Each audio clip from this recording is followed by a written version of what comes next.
Vamos a empezar con uno de los diagramas más importantes de UML, que es el denominado diagrama de clases. El diagrama de clases es uno de los que debemos aprender a desarrollar con más fluidez de todos los diagramas, porque es uno de los más importantes. Para empezar con este tema, entonces vamos a primero mirar qué es como tal la orientación a objetos. Dice que la orientación a objetos es una forma de estudiar el universo como un conjunto de objetos interrelacionados. Al estudiar un problema específico, delimitamos los objetos relevantes al problema, lo que se denomina un enfoque. Entonces, ¿qué es esto? Pues si lo vemos, nuestro universo todo está compuesto por objetos. Todo alrededor de nosotros son objetos. Nosotros mismos seríamos objetos de este universo. Todo entonces puede tener ese modelamiento. Esos objetos entonces tienen ciertas características. Entonces, un objeto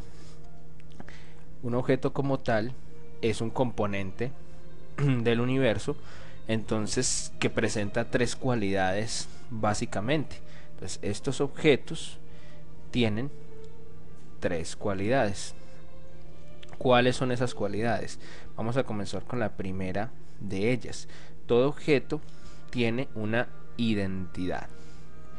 La identidad es aquella cualidad que permite a un objeto diferenciarse de entre los demás. Cada objeto es diferente a otros. Entonces, esa identidad es lo que le da esa forma de ser único y que lo puede diferenciar de cualquier otro objeto en todo nuestro universo. Lo otro que puede tener como tal son unas características. O sea, un objeto puede tener características. Las características son los datos que describen a ese objeto. Y esas características, entonces ya podríamos hablar de si fueran, digamos, personas, podríamos hablar de edad, de peso, de estatura. Si fuera una mesa, podríamos hablar del ancho, del alto. Entonces las características son todos esos atributos que tiene cada objeto que lo diferencian también de otros. Y lo otro importante que tiene un objeto es el comportamiento. El comportamiento como tal son las acciones que puede realizar dicho objeto. Entonces hemos visto aquí que un objeto tiene estas tres partes importantes: la identidad, que es lo que lo hace único; las características, que son los atributos que él tiene; y los comportamientos, que son las cosas que él puede realizar, las acciones que realiza ese objeto. Nosotros, si fuéramos a modelarlos como un objeto, nosotros podríamos entonces tener como acciones, como comportamientos, podríamos tener correr, jugar, estudiar. Todas estas acciones serían comportamientos de nosotros modelados como si fuéramos objetos. Entonces sabemos que todo en nuestro universo se puede modelar mediante objetos. Cada objeto, por muy mínimo que usted lo vea, usted le puede sacar características, usted le puede ver una identidad que lo diferencia de otros y le puede encontrar diferentes comportamientos que lo hacen distinto a otros objetos. Bueno, cuando hay objetos que tienen algunas características similares, entonces ya venimos a lo que es una clase. Una clase es un concepto que representa las características y comportamientos comunes de un conjunto de objetos, que son los miembros de esas clases. Las clases se representan con unas cualidades principales. Entonces, cuando hay varios objetos que tienen cualidades similares, podemos entonces ya crear una clase. Entonces la clase tiene tres componentes básicamente. ¿Qué componentes tiene esa clase? Tiene un nombre que permite que una clase se diferencie de otras, entonces ahí le colocamos el nombre a las clases. Tiene unos atributos como tal, que son las variables que le permiten almacenar las características comunes que tienen los objetos, y tiene unas operaciones.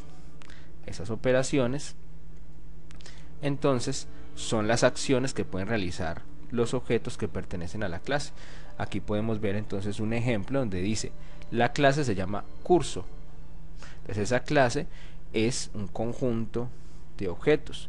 esos objetos tienen unas características en común, como es el nombre, la ubicación, los días, el inicio y el fin. Entonces ese curso tiene eso. Entonces si estamos hablando, por ejemplo, de un colegio, entonces cada curso de los grupos que hay allí en dicho colegio se podría asociar en varias clases. Entonces sacaríamos todos los cursos, por ejemplo, desde grado sexto hasta grado 11, y cada uno de estos cursos tendrían como cualidades comunes el nombre del curso, la ubicación donde está, qué días se da ese curso, cuál es la fecha de inicio, cuál es la fecha de finalización. Entonces aquí le estamos dando el nombre a la clase. Los atributos son estos de esta sección de acá: nombre, ubicación, días, inicio, están en los atributos, y las operaciones es lo que podría desempeñar esta clase como tal. Entonces podríamos agregar alumnos, borrar alumnos, generar listados de cursos,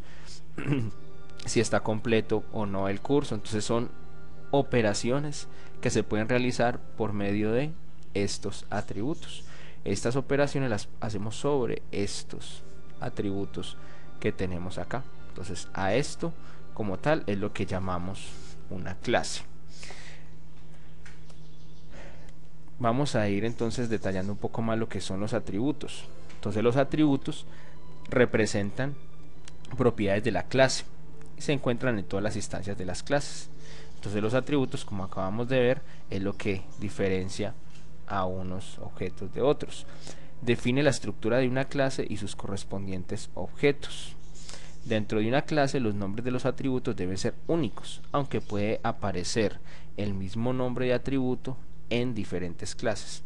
Entonces una clase puede tener un atributo que se llame nombre y otra clase puede tener también otro atributo que se llame nombre, pero lo que no podemos repetir es el mismo nombre de un atributo dentro de la misma clase.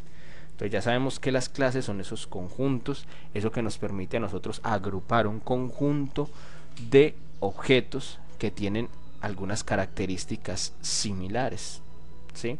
Si quisiéramos modelar, como les acabo de decir, algo por ejemplo de un colegio, podríamos decir que hay una clase llamada estudiantes, y esa clase entonces agruparía todos los objetos que tienen algo en común, que serían los estudiantes, que tienen ciertas características y funciones que desempeñarían ellos. Entonces, como podemos ver acá, va el nombre de la clase y la lista de los atributos. Como un ejemplo, aquí podemos ver entonces la clase llamada persona. Aquí le estamos especificando como tal el nombre persona a la clase y le estamos especificando dos atributos a esa persona: el nombre y la edad. Entonces los atributos y el nombre de la clase, nombre y edad, serían esos atributos. ¿Qué tipos de atributos podemos utilizar? Entonces los atributos se pueden representar solamente con su nombre o mostrando su nombre, su tipo, incluso un valor por defecto. ¿Qué tipos de atributos podemos tener? Públicos, privados y protegidos. Tener atributos públicos significa que esos atributos van a ser visibles en la clase, dentro de la clase y fuera de ella. Entonces estos atributos los vamos a compartir con todo el mundo exterior. Esa es la parte pública. La parte privada son atributos que solamente van a ser accesibles dentro y no se van a poder ver hacia afuera. Solamente lo van a poder acceder los diferentes métodos que vamos a realizar. Y hay otro estilo que es el protegido. Indica que el atributo no será accesible desde afuera de la clase, pero sí podrá ser accesado por métodos de la clase, además de las subclases que se deriven. Eso es cuando ahorita expliquemos mejor la parte de la herencia, podemos ver entonces qué es como tal protegido. Entonces, público, privado y protegido. Protegido solamente para los que heredan se convierte en público, pero para el resto de relaciones solamente será privado. Y lo privado solamente se puede acceder dentro de las operaciones, y lo público es lo que él puede compartir con todos los demás. Entonces aquí podemos ver cierta información. Si pudiéramos buscar un ejemplo de ello, podríamos decir, o sea, nosotros como seres humanos modelados como un objeto, podríamos tener ciertos atributos públicos, ¿Qué podríamos tener público? Por decir el nombre de nosotros es un atributo público que muchas personas lo conocen, muchos lo pueden investigar y encontrar ese nombre de nosotros, el número de la cédula. Ya hay otros atributos de nosotros que son privados, que no se los estamos revelando a todo el mundo, que nosotros no estamos compartiéndolo con otros objetos, como por decir un número de una clave, una cuenta bancaria.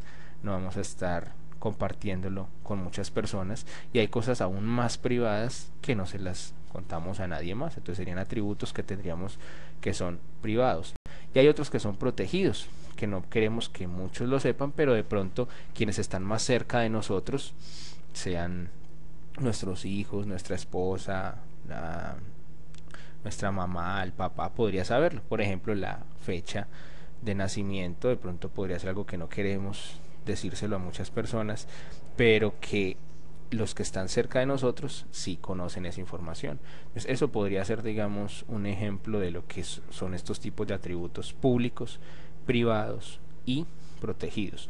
Como vemos en esta parte de abajo, entonces tenemos un atributo llamado nombre, que es público, un atributo llamado dirección, que en este caso sería protegido por el simbolito que estamos viendo acá, y situación, que sería privado. ¿Qué más podemos ver? Entonces, ¿cuál es la notación extendida? Entonces, aquí vemos cómo la notación, bien, venimos con el nombre de la clase, venimos un atributo, el operador dos puntos, el tipo que puede tener ese atributo y un valor que pueda tener por omisión. Entonces, esta es la notación extendida que podemos hacer de una clase. Entonces, a un tipo asignarle un valor y asignarle un valor por omisión y un tipo. Entonces, aquí vemos una clase llamada usuario. Aquí estamos viendo esta clase llamada usuario, la cual tiene un atributo llamado nombre. Entonces, aquí vemos el atributo nombre, el cual tiene un tipo de variable, que es un tipo char, o sea, un tipo carácter, o sea, va a permitir almacenar a usted letras. Entonces, la variable nombre es del tipo carácter, la variable dirección también va a ser de tipo carácter, para almacenar letras y números. Las variables de tipo carácter me permiten a mí almacenar números, letras, guiones y todo aquello que podemos digitar por medio de nuestro teclado alfanumérico. Y tenemos otro atributo como tal que se llama situación. Esta situación vemos que es otro tipo de dato, que es un int, o sea, un entero, y aparte de eso le estamos colocando el valor. Vamos a inicializarlo con un valor de 3. Entonces, las variables de tipo entero son las que me almacenan solamente números, y números que no tengan punto decimal. 3, 4, 5, 8, números negativos, menos 2, menos 4, menos 5, pero no me van a permitir almacenar datos como decir usted 3,1416, porque no acepta el operador del punto. Entonces, aquí tenemos esta descripción. Aquí vemos entonces la descripción más sencilla de una clase. Decimos simplemente se llama persona. Una un poco más elaborada, estamos diciendo la clase persona, que tiene el atributo nombre y el atributo edad. Solamente dijimos cómo se llama el atributo. Esta es aún más específica. Estamos diciendo la clase se llama persona, tiene un nombre, el atributo nombre, que es de tipo cadena, o sea, así de caracteres como esta, y el atributo edad, que es de tipo entero, un número entero solamente. Y tenemos la especificación aún más completa de todas, donde ya estamos diciendo que es la clase persona, que tiene un atributo llamado nombre, que es de tipo cadena, que lo inicializamos con un valor vacío, y tenemos el atributo edad, que es de tipo entero, que lo inicializamos con el valor 0. Entonces, esta es la notación extendida para lo que son los atributos que puede contener una clase.